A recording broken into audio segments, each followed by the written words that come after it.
Welcome to Winging It. We're doing deck upgrades today in Arkham Horror the card game. This is Jackie and Winnie going into one of my favorite scenarios, Depths of Yoth. They have a whopping 13 XP to spend, just a huge amount. So let's make some big changes to these decks. Well, okay, I would like to make some big changes to these decks, but it turns out that I'm actually not going to be making huge changes to Winnie's deck. So for the first 6 XP, I'm just going to get 2 copies of Another Day, Another Dollar. So this just is a permanent, and then you begin each game with 2 additional resources. This just gives her enough to just get, lockpicks out, get Chuck out, get the Lucky Cigarette case out, maybe even the moon, anything that she needs to get set up, she can be throwing things down right away, and then, without having to worry about having a resource engine, she's just ready to go. It's just a good combination to take those 2 cards. And they're permanents, I don't have to take anything out. It's just, she'll start with 9 resources in play, which is really great. So I'm going to grab another permanent, which is Relic Hunter. So this is going to give her an additional accessory slot. So one of the regrets I have with this deck is that 3 Aces has not worked out the way that I want it to work.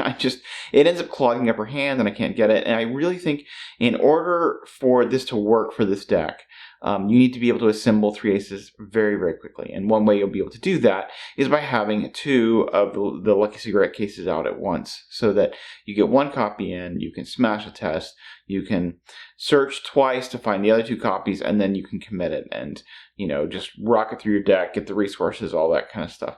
So, in retrospect, I don't know that I would have taken 3 Aces in this deck. I've seen 3 Aces work really well in Winning. I just don't think I'm executing it very well. But either way, we're going to take Relic Hunter, and that will allow us to put the 2 Lucky Cigarette cases into play and, be able to just select whatever card we want.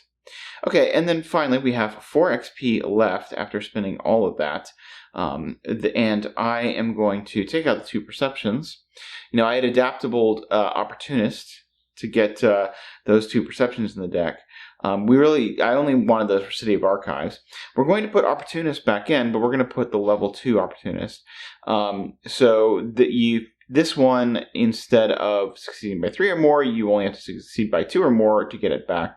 And this can just be a really great card to just keep committing to her tests. And, so you can commit that plus another thing, get a draw, and then get it back, and then just keep doing it again and again and again. So that's where we are with those. We should be able to really get through our deck. I'm still stubbornly only running 1 copy of Chuck. He was at the bottom of my deck last time, although that was because I didn't actually bring him into the deck. But it's still a thing that if he's at the bottom of the deck, I need to be able to get to him quickly. But I just feel like with her draw, there's no reason to get 2 copies of Chuck. There's still a fair amount of things that I would like to upgrade. I've still got like the Intel Report, the Sneak By, the Slip Away. These are all cards that I'm not sure I really actually need in this deck, and that I could, upgrade them into other things. But, we're getting there. I could have done other things other than the Another Day, Another Dollar, but it just felt like, getting that more consistent setup would be really good. So, anyway, that's where we are with Winnie. Let's go take a look at Jackie.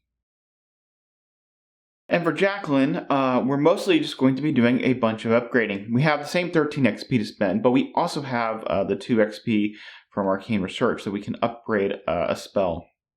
So we're going to go ahead and we'll upgrade our Recharge here to make this go from level 2 to level 4. It's just the better one, so you don't risk losing your asset. And if you pull one of the tokens, you just get 1 charge, and if you are able to manipulate the bag, you can actually get 4 charges.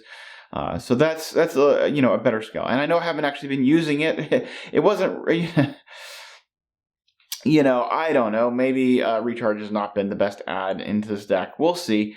I'm still hoping that it's going to come out working out for me. But anyway, so that's my 2 free XP. Now, I do want to go ahead and upgrade my my Clairvoyance to the level 3 version. So that's 3 XP for that.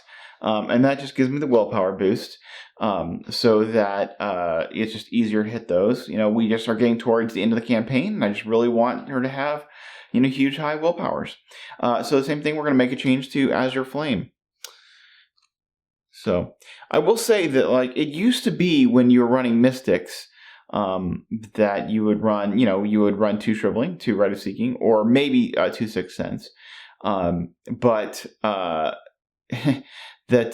this is really kind of what I've started doing ever since Jacqueline came out and Azure Flame was a thing and Clairvoyance was a thing, was running 3 damage spells and 3 cluing spells, and I'm actually not sure how I feel about that, and I've been kind of evaluating as I've been going. I've been playing a lot of Diana recently. I've been playing this deck with Jacqueline, and I'm not entirely sure that it's worth the deck space and it's worth the XP upgrade to do that.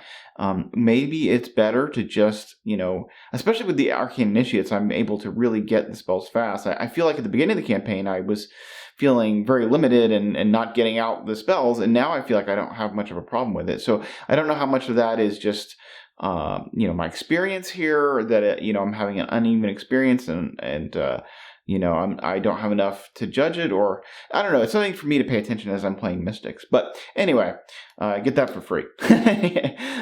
A little commentary there, or the questions that I'm asking myself as I'm building this deck and building Mystics in general. All right, so I'm going to go ahead and spend 5 XP to upgrade my other Deny Existence. I didn't actually get to play it last time. Made me sad, but it was the right play. But having 2 of these, it just makes her like nigh unkillable.